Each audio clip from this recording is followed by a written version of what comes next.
What's up, guys? What's going on? I'm back.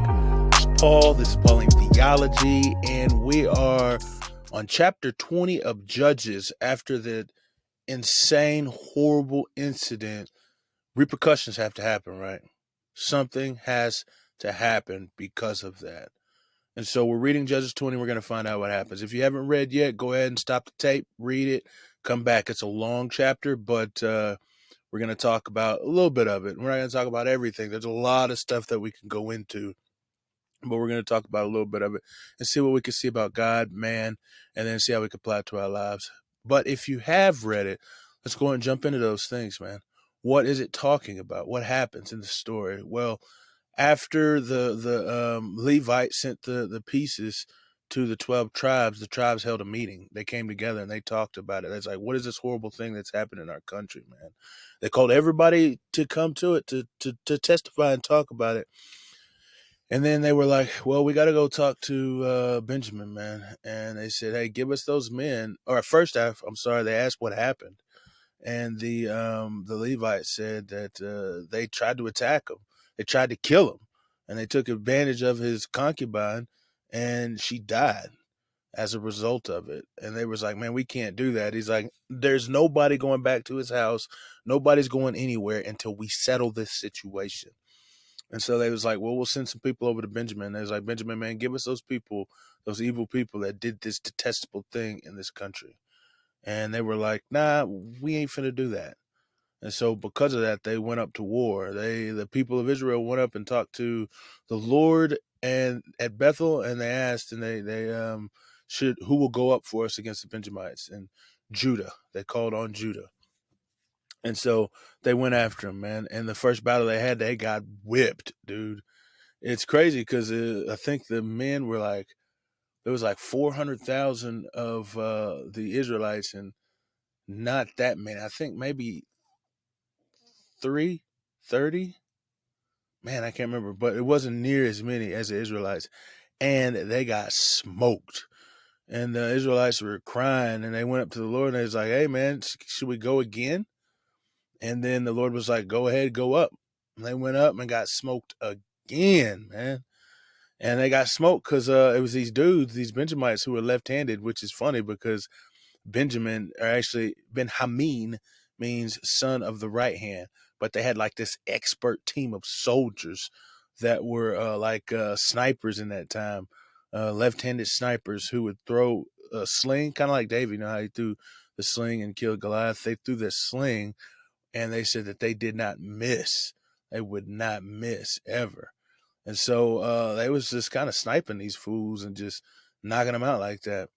But anyway, the Israelites went up again, and this time, instead of just going up and trying to make their own claim, they actually talked to Phinehas, the high priest, who was there at the time, and they talked to him about going up. And Phinehas prayed and offered sacrifices. They fasted, and they cried out to God, and then God answered them and said, yeah, you should go up. And he says, and this time I'll hand them over to you. I will give them over into your hands.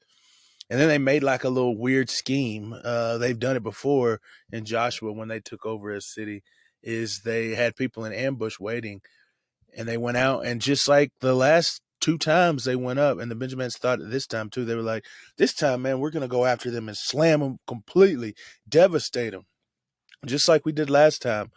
But this time it was a fool's errand. They set them up.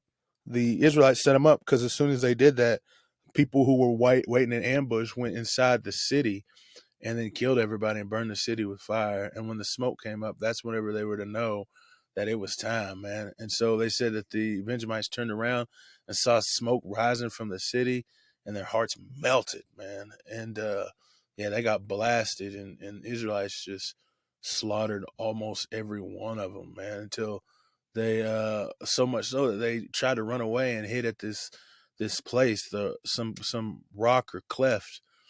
And then the people of Israel went into the city and killed every man, woman, and child in there, man. They completely slaughtered literally almost all of the people of the Benjamites. So that was devastating and tough. So what do we see about God in this situation, man? Well, I think the thing is that God is mysterious.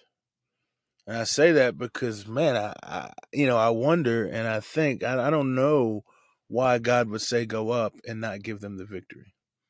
Okay. I don't know why that didn't happen, because what they were doing was right, asking to go after these people and to inflict justice upon them. But I don't know why he would not let them win. And so God is mysterious and his ways are mysterious. His thoughts are higher than ours, and he has greater wisdom than us. So I know in the end, whatever the goal is that God has planned, then it is perfect and it is good. But I don't know it.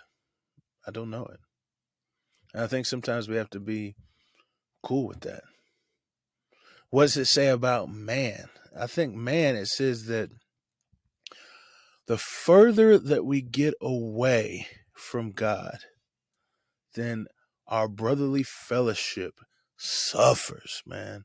Suffers. As we've seen through all of Judges, it seems like the more and more deeper into the book we get, the more and more evil that the Israelites are to each other. Last episode, I'm sorry, we talked about Danites, or not the last episode, the episode before that. The Danites, like they busted up their people, man. And their own homeboy, Micah, they took him out. Before that, we saw the Absalom, no, Abimelech. I'm sorry, Abimelech attack his own people. And we saw before that, or after that, actually, we saw Jephthah attack his own people. And then now we're seeing the Benjamite. Last thing we saw, the Benjamite attack their own people. And then now we're seeing the Israelites. And even though it seems just to be able to try and take on some evil people, but they don't just do that. They go overboard with it and nearly wipe out an entire tribe. So the further that these people get away from God, then the greater the hatred is and the animosity is between them.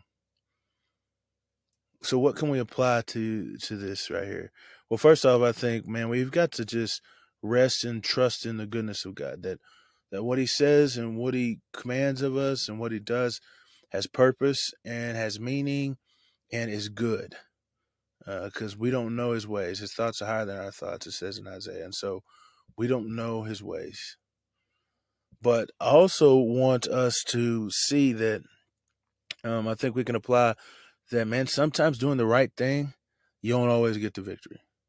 And I know you know that.